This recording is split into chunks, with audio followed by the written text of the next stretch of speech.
बाबा जी आप थोड़ी देर बैठो। शिव तो साधु के रूप में आए थे, उन्होंने कहा त्रिकारी केवट होना तुम, मैं तुमको दक्षिणा देने को तैयार हूं, तुम्हारी भेंट देने को तैयार हूं, तुम मुझे पहले छोड़ो। नहीं नहीं मैं पहले नहीं छोड़ूंगा, सबसे पहला मेरा नियम है निर्माल्य को मैं विसर्जन करूंगा, उसके बाद ही छोड़ूंगा। अब तो साधु ने कहा कि मैं तुझे तेरी उत्तराई दुगनी दूंगा। साधु जैसे ही बोले तो केवट त्रिकारी ने कहा नहीं नहीं मैंने को नहीं चाहिए, मैं तेरी उत्तराई 4 गुना दूंगा, मुझे उत्तराई नहीं चाहिए।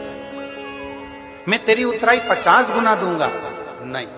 साधु ने अपनी झोली में से एक पोटली निकाली भरी हुई असरफियों की, असरफी की पोटली रख दी केवट के सामने।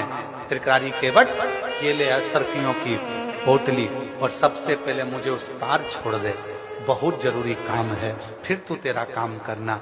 इतने में केवट हाथ जोड़कर बोला बाबा जी आपकी ये पोटली आपके पास रखो, जितनी देर आप बात कर रहे हो उतनी देर में तुम्हें निर्माल्य विसर्जन कर जाऊंगा।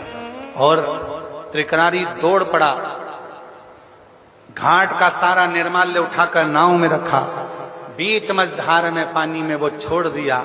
और जैसे ही निर्माल्य का विसर्जन हुआ त्रिकारी केवट वापिस आया और आकर जो देखता है तो वो साधु तो नहीं था, मेरा देव अधिदेव महादेव खड़ा था, मेरा शिव।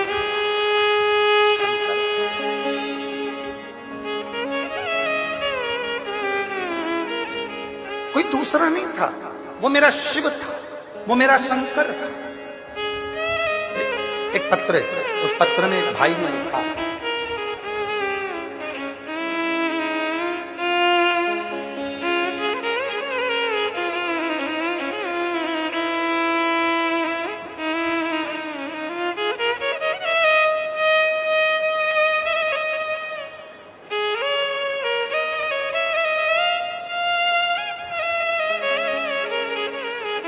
स्वाति विजेंद्र पाठक रायपुर छत्तीसगढ़ से, कहीं बैठी हो रायपुर छत्तीसगढ़ से। स्वाति विजेंद्र पाठक रायपुर छत्तीसगढ़ से आई है, कहीं बैठी हैं आप ही हैं, आ जाओ। एक बेलपत्र लेकर, एक लोटे जल का मैं क्या वर्णन करूं, मैं रायपुर छत्तीसगढ़ की रहने वाली हूं। सन 2024 से मेरे पति विजेंद्र पाठक, इनका पेट 2024 में मेरे पति विजेंद्र पाठक इनके पेट में दर्द रहता था। मेरे परिवार के लोगों ने उन्हें अस्पताल में दिखाया तो आराम मिला, और कुछ दिन के बाद बहुत ज्यादा पेट में दर्द रहा तो हमने रायपुर के नारायण अस्पताल में भर्ती किया। वहां जांच की तो डॉक्टर ने कहा कि इनकी किडनी और पेनक्रियाज पूरे तरीके से खराब हो चुके हैं, इनका इलाज, इनकी हालत खतरे में।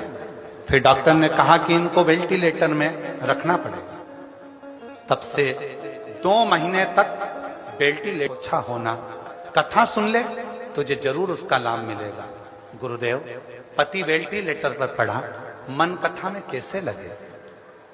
पति भी हॉस्पिटल में रायपुर के, कथा भी रायपुर में छत्तीसगढ़ में चल रही, नया रायपुर में। वो माता ने कहा कि वो प्रदीप मिश्रा है, कथा कर रहा है, तू चली जा। मेरा पति वेंटिलेटर पे पड़ा है, मन कैसे लगेगा, कुछ मत कर, तू जा तो वहां की थोड़ी सी मिट्टी ही लेके आ जाना और वहां बैठकर उस मिट्टी को तेरे शरीर पर लगाना, विनती करना। गुरुदेव मैं नया रायपुर ऑटो कर कथा में पहुंच गई, पति वेंटिलेटर पर था और वहां जाकर मैंने कथा सुनी। वहां से थोड़ी सी मिट्टी उठाकर लेकर आई, डॉक्टर ने मना कर दिया कुछ भी चीज अंदर नहीं जा सकती। मैं अपने कपड़े पर मिट्टी लगा ली और लगाकर अंदर वेंटिलेटर के पास चली गई और अपने पति के शरीर को मैंने उस मिट्टी को उसके शरीर से लगा दिया। गुरुदेव 2 महीने से जो पति वेंटिलेटर पर था, बाबा की कृपा से 5 घंटे के अंदर वो वेंटिलेटर पे काम करना प्रारंभ करा और वेंटिलेटर सहज गया। वापिस किडनी की जांच हुई, पेनक्रियाज की फिर जांच हुई, और बाबा ने ऐसी कृपा कर दी कि डॉक्टर ने कह दिया कि किडनी और पेनक्रियाज पूरी तरीके से ठीक हो गए हैं और बाबा की कृपा से आज मेरा पति ठीक हो गया। मैं बाबा को यहाँ प्रणाम करने के लिए आई। गुरुजी, एक निवेदन है, आपके पंडाल की मिट्टी में क्या है? बहन, हमको भी नहीं मालूम, पर इतना जरूर मालूम है कि जब श्री शिवाय नमस्तुभ्यम का इतने मेरे भक्त, मेरे शिव के उपासक जब जप करते हैं तो ये मिट्टी भी सिद्ध हो जाती है और उसका फल प्राप्त करती है। ऐसे दयालु रिश्ता बनाइए, ऐसे दयालु नाथ से रिश्ता बनाइए, रहेगा आपको जो कुछ भी चाहिए, मिलता रहेगा आपको कुछ भी चाहिए। ऐसा करिश्मा होगा जो हुआ कभी नहीं, ऐसा करिश्मा होगा जो हुआ कभी नहीं। मांगा है भोलेनाथ से वरदान लेके भी, मांगा है भोलेनाथ से वरदान लेके भी। तेरी दया बनी रहे जब तक जिंदगी, बोलो बोलो यवतमाल वालों सब बोलो, तेरी दया बनी रहे जब तक जिंदगी। मांगा है भोलेनाथ से वरदान लेके भी, मांगा है भोलेनाथ से वरदान लेके भी। बस उसकी उदारता, उसकी शरणागति।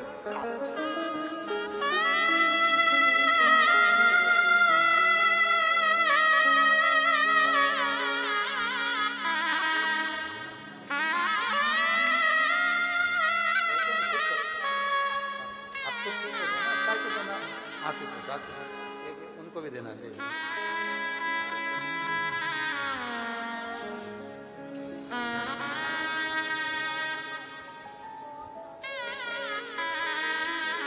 बेटी कह रही है बहुत ज्यादा सीरियस थे, डॉक्टर ने तो हाथ ही ऊंचे कर दिए थे, 2 महीने से वेंटिलेटर पर। डॉक्टर ने कहा था 1% भी चांस नहीं है, केवल बॉडी ही जाएगी। बेटी पहुंच गई रायपुर, नया रायपुर ऑटो पकड़कर बैठ गई कथा के पंडाल में। पति हॉस्पिटल में, खुद कथा के पंडाल में पहुंच गई मिट्टी लगा के शरीर पे। और बाबा की कृपा से बेटा सावित्री के रूप में तुम हो जो अपने सत्यवान को वापिस लेकर आ गई। ये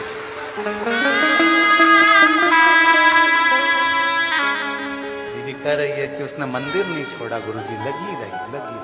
डॉक्टर से कह दिया मेरा पति जाएगा नहीं, मैं उसको लेके वापिस आऊंगा। और शिव कृपा से उस शिव के प्रति भरोसा। हमने अभी कथा के शुरू में कहा शिव परीक्षा बहुत लेता है। यवतमाल आरणी वालों की ना जाने क्यों ले रहा, इतनी परीक्षा। और गजब आप लोगों की भक्ति। पर एक निवेदन हमारा आप लोगों से है, जब बहुत तेज हवा चले, समिति आप लोगों से निवेदन करे, भाई रामदेव श्री शिव पुराण की कथा समिति आप लोगों से कहे कि पंडाल से बाहर निकल जाओ, तो निकल जाया करो। उनको भी भय लगता है, डर लगता है। प्रशासन भी आप लोगों से बार बार निवेदन करती है कि भाई पानी आ रहा है, हवा चल रही है, आंधी चल रही है, अपन गीले हो जाएंगे ना, चल जाएगा। शरीर का कुछ बिगड़ना तो हो नहीं गीले होने में, भले सामान रखे रहने दो, पर अपन पंडालों से बाहर हो जाए। और हम तो यहां तक कहेंगे, अगर आप लोगों के घर आसपास में हो, रोज आंधी तूफान पानी आ रहा है, अगर आप लोगों के घर आसपास में हो तो आप रोज जाना आना कर लो और बड़े प्रेम से जाओ। ये मत सोचना कि 100 रुपए 50 रुपए लगेंगे, बाबा से कहकर जाएंगे 50 रुपए तुम खर्च करो, 50,000 वो देगा एक हफ्ते के अंदर। तो तुम चिंता मत करो, अपना आना जाना चालू करो। ज्यादा पंडाल में पानी भरा रहता है, आंधी चलती है, पानी आता है, तूफान चलता है, सबका हृदय, चाहे प्रशासन हो चाहे समिति हो, हमारे को भी कक्ष में बेचैनी लगी रहती है तुम्हारे चक्कर में कि तुम्हारा सब स्वास्थ्य ठीक रहे, सब आनंदमय रहे। थोड़ा सा शिव है। कई लोग कहते हैं हम शिव जी के भरोसे, हम भी शिव जी के भरोसे, पर कर्म तो करना पड़ेगा ना। सब शिव के भरोसे रो मना नहीं है, परंतु थोड़ा वो तो जब कोई कह रहा है कि बाहर निकल जाओ, निकल जाओ, चल दो, अपने को आगे बढ़ाओ। शिव तत्व का त्रिकारी की परीक्षा ले लीजिए। केवट के सामने भगवान शंकर प्रकट हो गए। केवट, त्रिकारी, गजब, तेरी भक्ति मुझे पसंद है। त्रिकारी, मेरा एक नियम है, मेरे मंदिर में गुआरी लगाने वाला, मेरे मंदिर में दीप जलाने वाला, मेरे मंदिर में लेपन करने वाला और मेरे निर्माल्य को विसर्जन करने वाला कभी भी भटकता नहीं है, उसकी मंजिल तक मैं पहुंचा कर